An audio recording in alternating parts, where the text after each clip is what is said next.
on Sunday. Props and ops. Sitting pretty on a Monday. Props and ops. You know it's betting and beer with props and ops and props and ops. Welcome to Props and Hops here on the Hammer Betting Network.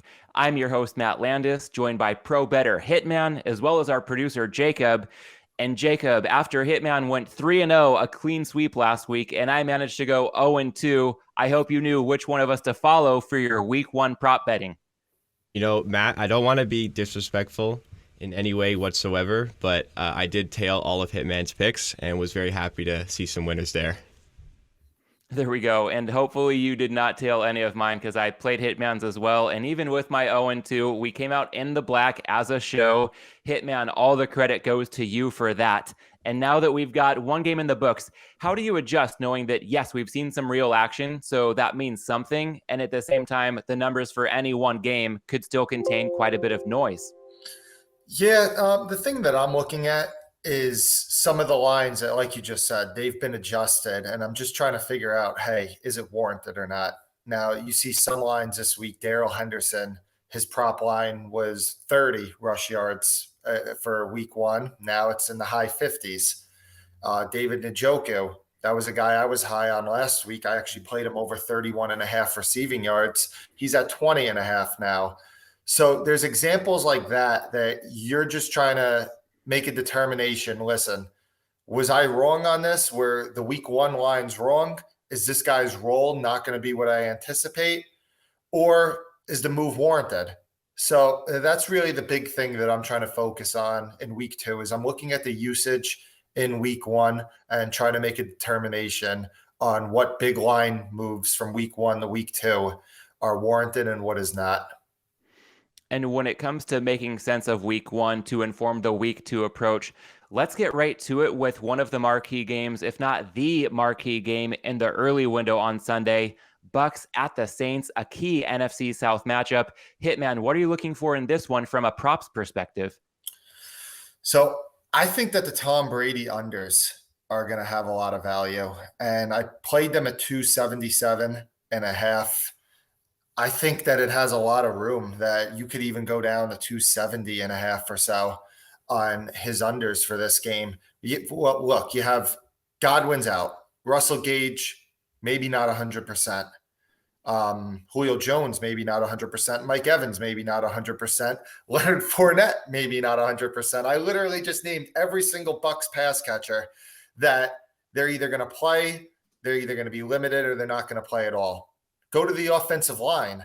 4 offensive linemen from last season are out in this game.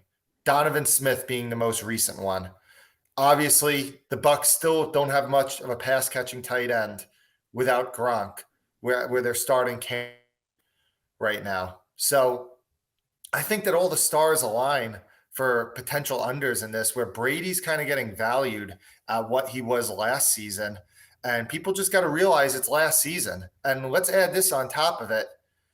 The Saints defense has done an excellent job against Brady. He's went under this number in 4 out of 5 games against the Saints.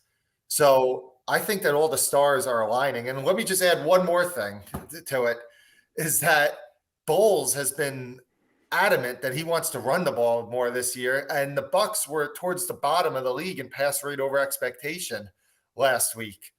So I think you just have a perfect storm for an under on anything with Brady. And I don't know if it's going to come back at 277.5 because this did get released, but anything in the low 270s, I think on Brady unders is worth a look. And since the total passing yardage prop has been hit, you've made it clear anything 270.5 or above seems playable in your book. But for people who might have missed the best of the number there, is there any meat still left on the bone, perhaps, if we look at things like Brady completions, Brady attempts? Sometimes if passing yardage gets hit, those other derivative props kind of stay the same. Yeah, I would be more inclined to look at the under 38.5 attempts on Brady. I think that is a pretty good look. And just like you said, a lot of times one number will get hit and you'll have value on the others. Like, for example, for example, on this Brady one, like we just said, the pass yards get bet under. Hey, there could be value on completions. Or another example, last week in that monsoon with Justin Fields and Trey Lance, a lot of services gave out under pass yards, and the market did get blown up on that. But a lot of sites were late to adjust the attempts, late to adjust the completions. And that was a game that if you looked at the weather conditions, you knew that was probably going to have value also. So yeah, definitely a way to attack props. If one of the markets does get beat up, then you could look at some of the correlations in the other markets. You just touched on that monsoon game last week in Chicago, and I think that's a nice bridge to talk about the team that lost that game as a pretty big favorite, the 49ers in week 2 hosting Seattle.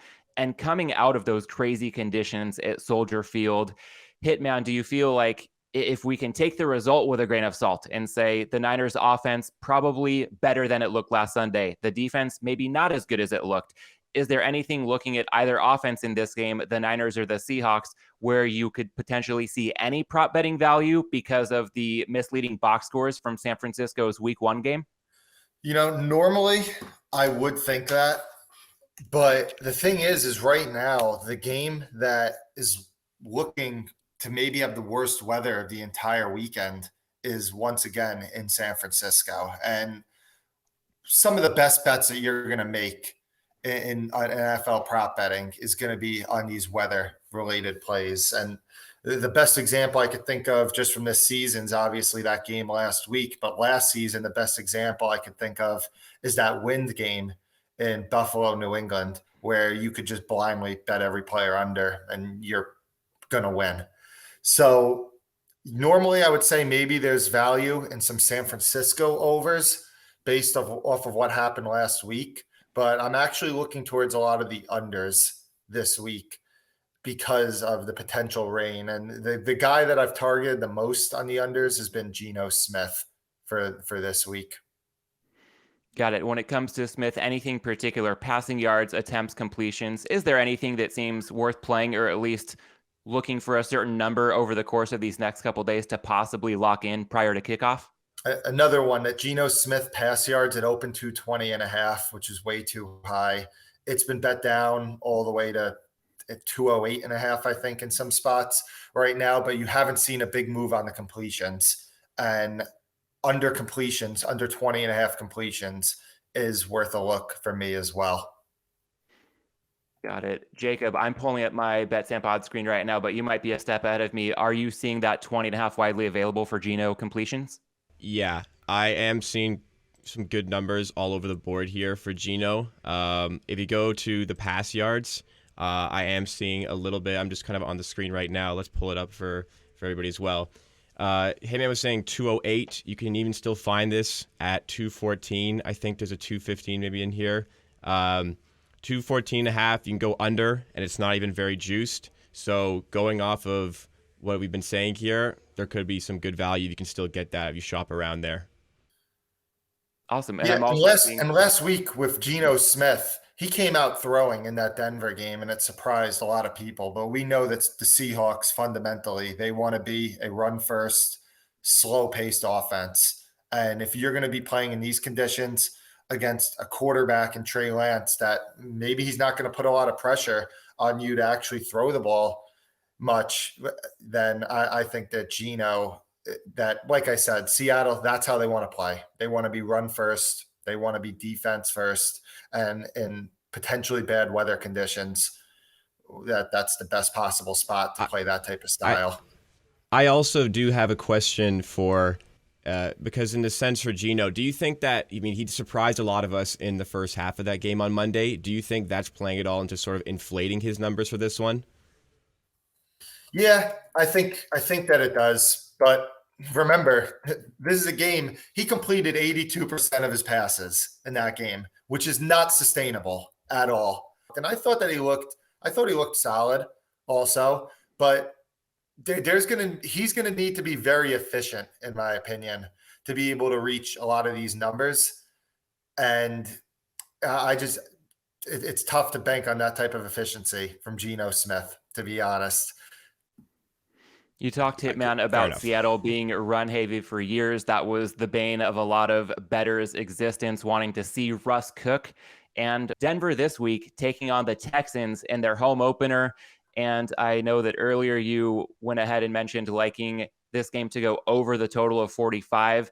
And I think part of the rationale might relate to some props as well. We saw the Texans go with a pretty quick tempo in week one.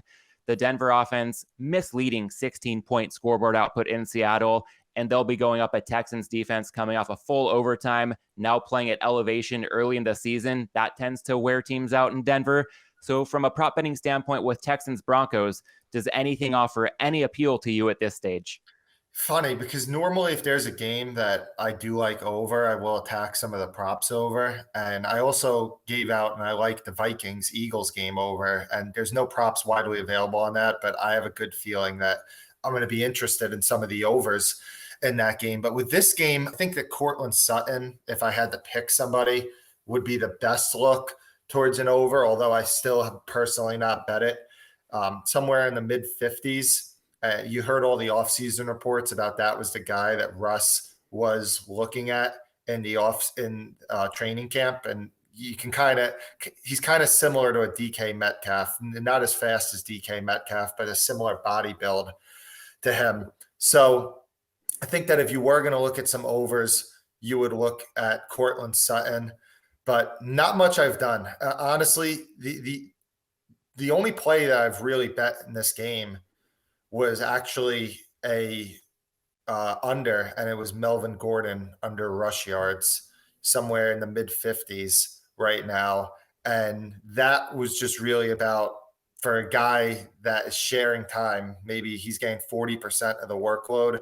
It's just a high number, and a lot of stuff could go wrong where they could fall behind in the game. They could not get much play volume, and Gordon's probably going to need volume as the second running back to get to that number. So good point. Good topic by you on attacking overs on games that we like the game total to go over. But this wasn't one that I found a ton of value in yet, personally. I'm interested in the Melvin Gordon look because I've also seen a lot of buzz about Javonte Williams overs. So that could naturally correlate with Gordon coming under. And right now, as I look at the bet stamp screen, I'm seeing 53.5 pretty much painted for Melvin Gordon rush yards. At that stage, do you still see any value, or is there a price point cutoff to get in play on Gordon rush yards under? Yeah, I think it's decent down to 50.5. Okay, cool. Well, some good food for thought. An under for a player in a game that we like to go over. And moving on from Houston, Denver to another game that's attracted some interest to the over the course of the weekend. I think this one's maybe seen some two-way action. Arizona, Las Vegas, now the full game total settling in at about 51.5, it looks like. And I'm not so concerned with the full game total here. Hitman, Jacob, you probably know where I'm going with this after week one. I'm interested in going back to the well with Kyler Murray's rushing yardage, and I'm seeing it at 29.5 right now. Last week, I bet Murray rush yards over. The number was 32.5. We lost it by 3.5 yards. He landed at 29. I think a lot of that was game script related. The Chiefs were in such command throughout the second half. Why was Arizona going to put Murray at any risk of injury? This time around, I think there's going to be a more competitive matchup between the Cardinals and the Raiders. So overall, pretty similar handicap. Again, early season Kyler Murray is the healthiest version we will get of Kyler Murray. So I like to play on him before he potentially wears down as the season progresses. And also the Raiders with their pass rush, maybe he can fight fire with fire in that sense. And Hitman, I'm definitely going to come to you for your thoughts on this. But Jacob, I know we touched on it a bit earlier in the week after Murray fell just short of getting me on the board with at least one win on the prop betting side of things for props and hops this season. What do you think, Jacob, before Hitman clouds our judgment with his insight on going back to the well with Kyler Murray this week? I mean, I think for Kyler Murray, the Cardinals were a bit of a disaster in that first game against the Chiefs. And even still, as far as that bet went, you were pretty close to hitting it. And I remember we talked about it earlier in the week, and you said you're going right back in. You were confident from the get-go. So I still think that I don't think necessarily it was a bad play, like just because it lost, but we'll also see what Hitman has to say about it. I'm pretty neutral on it. I mean, gun to head, I would look towards the over, but I think that it's just an important lesson about not being afraid to go back to the well if you think you have value. Now, I mean, you lost Kyler Murray last week, obviously, but was there something that happened in that game to make you say, you know what, this warrants a 3-4 yard adjustment for the next week? I mean, I personally don't think so, because I think that the handicap was pretty solid last week about him being the healthiest that he's going to be all year. And you know what? This week he'll probably be the second healthiest that he'll be all year. So no opinion personally on the play, but I would look in that direction. And I think that it's just an important lesson that if you have a strong handicap like that, don't let 1 week's results deter you in the next week. And I think that can be a good transition to the next game, where 1 week's results have had a pretty profound market impact. Sunday Night Football, the Bears taking on the Packers. Hitman, I know that you were on Green Bay before they were double-digit favorites. So from a prop betting standpoint, I'll be interested in any general thoughts you have, possibly playing off of that full game side position you've taken, but specifically with A.J. Dillon. Last week on this show, you locked in receiving yards over 14.5. And to your credit, that cashed comfortably. I'm wondering if it might have cashed a little bit too comfortably when Dillon came in with 46 receiving yards in an otherwise ugly offensive effort for the Packers. When something hits by that much, I mean, more than tripling the total from the prior week, we see a big market adjustment. Does that pretty much close the window entirely on staying on Dillon receiving yards overs week over week? For the most part. I'll never say never. Sometimes they just won't make as big of an adjustment, but usually they will. And currently there is no A.J. Dillon lines out there for receiving. So we're going to have to wait a bit on that.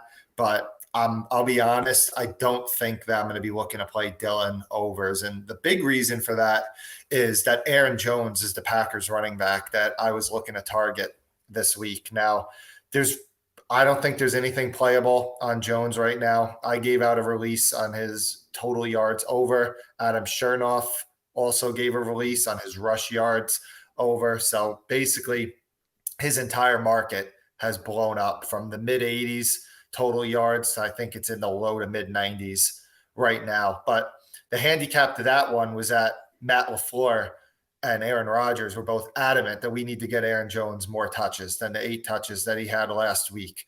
And if they do focus on getting him more touches, in all likelihood, that maybe takes just a little bit away from A.J. Dillon. So even though the Aaron Jones stuff isn't playable right now, I think it maybe talks you out of doing anything involving A.J. Dillon.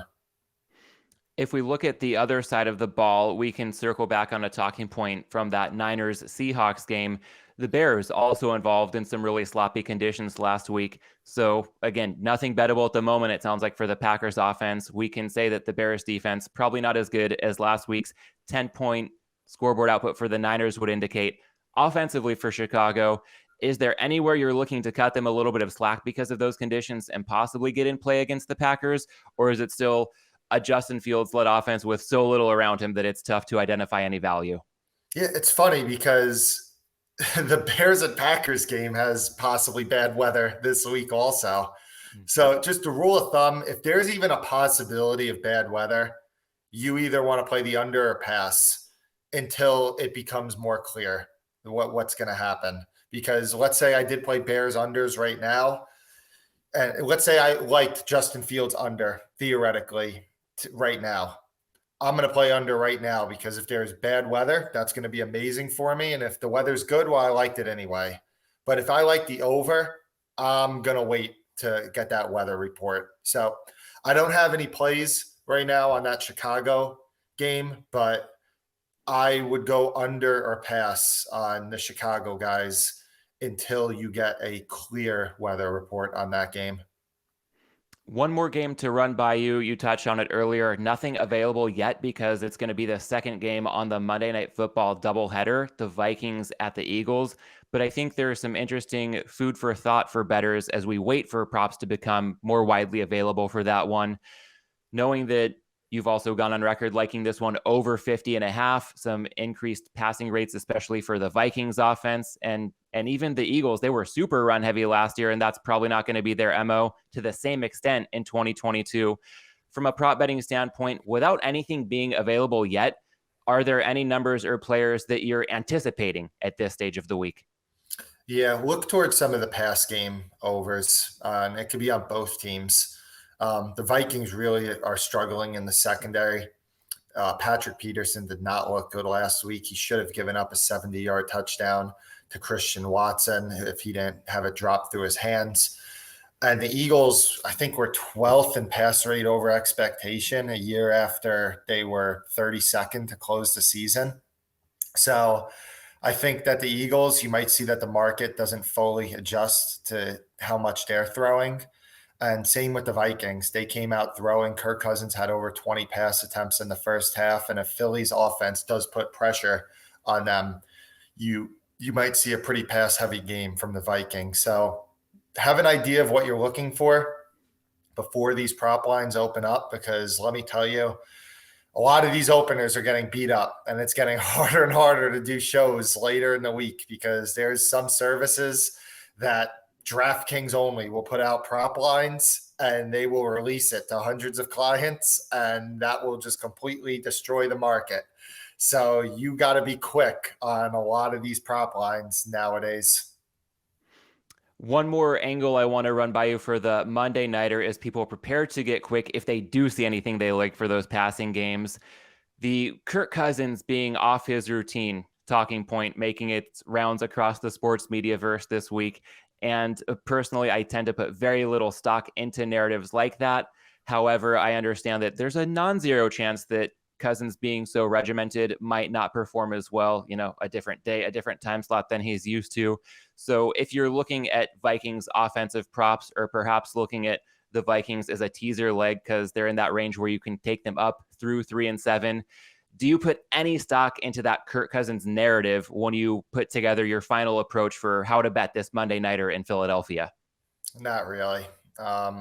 You go back and you look at Kirk Cousins' numbers in these primetime games or the Monday night games they talk about him not playing well in.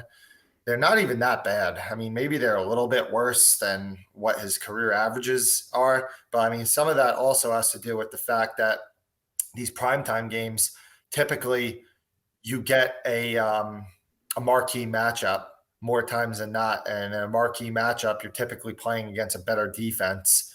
And Kirk Cousins has played on some bad teams in his career, especially some of those Redskins teams from a few years ago. So I don't take much stock into it, to be honest. I mean, maybe it's the smallest of factors into a handicap, but I don't buy it much. I think that's just talking points for the national media to talk about. Fair enough. Well, at this part of the show, I think it's time to go on record and lock in some official prop bets for week 2. Hitman, I know last week it was more overs than unders, getting in support of A.J. Dillon as well as Kirk Cousins. This week, it seems like it might be going the other way, betting against some human achievement, if you will, when it comes to Tom Brady, Geno Smith, Melvin Gordon. Anything that stands out to lock in as an official play for our week 2 card?